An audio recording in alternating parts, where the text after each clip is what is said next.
Hello दोस्त, मैं हूं राजू शर्मा सर और आप सबों का बहुत बहुत स्वागत है हमारे YouTube channel delight classes Motihari में। आज के वीडियो में हम लोग पढ़ने वाले हैं पार्ट 5 के बारे में। और पार्ट 5 में हम लोग को पढ़ना है कि प्रकाश का वर्ण विक्षेपण क्या है, प्रकाश का प्रकीर्णन क्या है और टिंडल प्रभाव से आप क्या समझते हैं।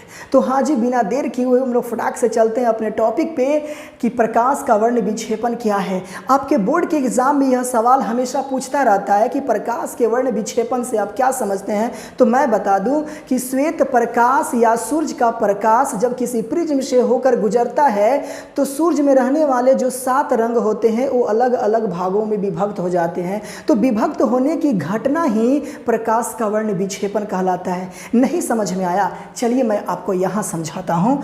ये हमारा क्या है, एक प्रिज्म है और इस प्रिज्म का नाम जो है ABC है। और जब इस प्रिज्म से श्वेत प्रकाश गुजरता है तो यह 7 रंगों में बढ़ जाता है। देखिए, 1 रंग, 2 रंग, 3 रंग, 4 रंग, 5 रंग, 6 रंग, 7 रंग। तो यह एक क्या होता है ना, पर्दा होता है। इस पर्दा को हम लोग वर्णपट बोलते हैं, वर्णपट। अब मैं बता दूं, वर्ण का मतलब जो होता है वो रंग होता है। वर्ण का मतलब क्या होता है, रंग होता है। और पट का मतलब होता है पट्टी। तो किसी पट्टी पे अगर रंग के बारे में चर्चा की जाए उसको हम लोग बोलते हैं वर्ण पट्टी। इस इंग्लिश में इसको हम लोग स्पेक्ट्रम बोलते हैं। तो पट्टी पे क्या होता है, बै, जा, नी, ह, पी, ना, ला। इसको कैसे पढ़ते हैं, बैजानी पी नाला। इंग्लिश में हम लोग पढ़ते हैं भिब ग्योर। तो बै का मतलब बैगनी जिसको इंग्लिश में वायलेट कहते हैं, जा का मतलब जामुनी जिसको इंग्लिश में इंडिगो कहते हैं, नी का मतलब नीला जिसको इंग्लिश में ब्लू कहते हैं, ह का मतलब हरा जिसको इंग्लिश में ग्रीन कहते हैं, पी का मतलब पीला यानी येलो, ना का मतलब नारंगी यानी ऑरेंज, ला का मतलब लाल यानी रेड। तो मैं बता दूं कि इन सभी रंगों में लाल रंग का तरंग दैर्ध्य सबसे अधिक होता है और बैगनी रंग का तरंग दैर्ध्य सबसे कम होता है। फिर से आप समझिए, लाल रंग का प्रकाश जो होता है उसका तरंग दैर्ध्य सबसे अधिक होता है और बैगनी रंग का जो प्रकाश होता है उसका तरंग दैर्ध्य सबसे कम होता है। ध्यान दीजिएगा, अक्सर यह सवाल आपके परीक्षा में पूछता रहता है कि लाल रंग का तरंग दैर्ध्य अधिक है तो उसका प्रकीर्णन क्या होगा। तो आप जवाब दीजिएगा, प्रकीर्णन कम होगा। यानी जिस वर्ण का यानी जिस रंग का तरंग दैर्ध्य अधिक होता है उसका प्रकीर्णन कम होता है और जिस रंग का तरंग दैर्ध्य कम होता है उसका प्रकीर्णन अधिक होता है। तो मैं उम्मीद करता हूं कि आप लोग प्रकाश का वर्ण विक्षेपण काफ़ी बेहतर ढंग से समझ लिए होंगे। अब हम चलते हैं प्रकाश का प्रकीर्णन समझने की। प्रकाश का प्रकीर्णन आखिर होता क्या है। तो किसी कण पर पड़कर प्रकाश के एक अंश के विभिन्न दिशाओं में छितराने को प्रकाश का प्रकीर्णन कहते हैं। नहीं समझ में आ रहा है इसलिए हम फिगर बना दिए हैं ताकि आप लोग को फिगर पे समझाऊं जिससे समझ में आ जाए। यह एक कण होता है। कण का मतलब होता है एक वस्तु। मान लेते हैं यह एक वस्तु है तो यह भी एक प्रकार का कण ही है। तो यह एक कण है और इस कण पे कोई प्रकाश की किरण आ रही है। जब आप लोगों को हम प्रकाश का परावर्तन और अपवर्तन बता रहे थे तो उसमें मैं बताया था कि किसी बिंदु स्रोत से आती हुई प्रकाश की किरणें आपतित किरण कहलाती है। तो कहीं ना कहीं से ये प्रकाश आ रही है इसीलिए इसको आपतित प्रकाश कहते हैं।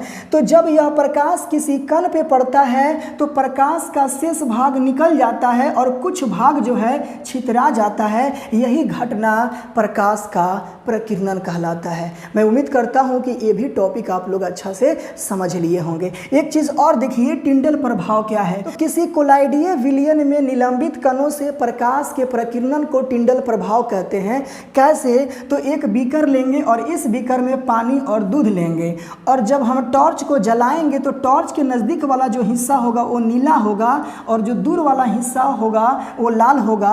और यही घटना जो कहलाता है हमारा क्या कहलाता है, टिंडल प्रभाव कहलाता है। तो मैं उम्मीद करता हूं कि आप लोगों को ये समझ में जरूर आया होगा। एक सवाल आपके परीक्षा में ये भी पूछता है कि रेलवे में लाल सिग्नल का प्रयोग क्यों किया जाता है या लाल रंग जो होता है वो खतरा का प्रतीक क्यों होता है। तो इसका बहुत ही सटीक जवाब है, लाल रंग का तरंग दैर्ध्य अधिक होता है इसलिए उसको हम लोग दूर से ही देख लेते हैं। इसीलिए रेलवे में हम लोग लाल रंग के सिग्नल का प्रयोग करते हैं। या फिर जब रोड बनता है तो उस रोड पे लाल पर्दा टांग दिया जाता है ताकि कोई गाड़ी अगर आती है तो उसे मालूम चल जाए कि आगे खतरा हो सकता है, इसीलिए अपने गाड़ी के स्पीड को वो कम कर देता है। अतः लाल जो रंग होता है वो खतरा का प्रतीक होता है और उसको हम लोग दूर से ही देख लेते हैं। इसका एक ही कारण है कि लाल रंग का तरंग दैर्ध्य अधिक होता है। मैं उम्मीद करता हूं कि आप लोग को ये सारे टॉपिक समझ में आ गए होंगे। अगर मेरा वीडियो आप लोग को बेहद पसंद आता है तो हमारे चैनल को आप लोग सब्सक्राइब कर दीजिएगा और मैं उम्मीद करता हूं कि आप लोग हमारे चैनल को सब्सक्राइब भी किए होंगे, लाइक भी किए होंगे, लेकिन दोस्त के पास आप लोग शेयर शायद नहीं करते हैं, तो दोस्तों के पास शेयर भी कर दीजिएगा ताकि मेरा वीडियो और भी बच्चे पढ़ सके और जान सके। जाते जाते एक चीज़ और मैं कहूँगा, हर इंसान का जो सोच होता है वो बहुत अलग होता है। हो सकता है कि आपकी सोच हमारी सोच से परे हो या हमारी सोच औरों के सोच से परे हो। तो मैं एक चीज़ कहना चाहूँगा इस पे कि एक चेहरे की अहमियत हर एक के नज़र में अलग सी क्यों है। गौर फरमाइएगा, एक ही चेहरे की अहमियत हर एक के नज़र में अलग सी क्यों है। कोई उसी से खफा तो कोई फिदा क्यों है। चलिए मिलते हैं अगले वीडियो में, तब तक के लिए राधे राधे।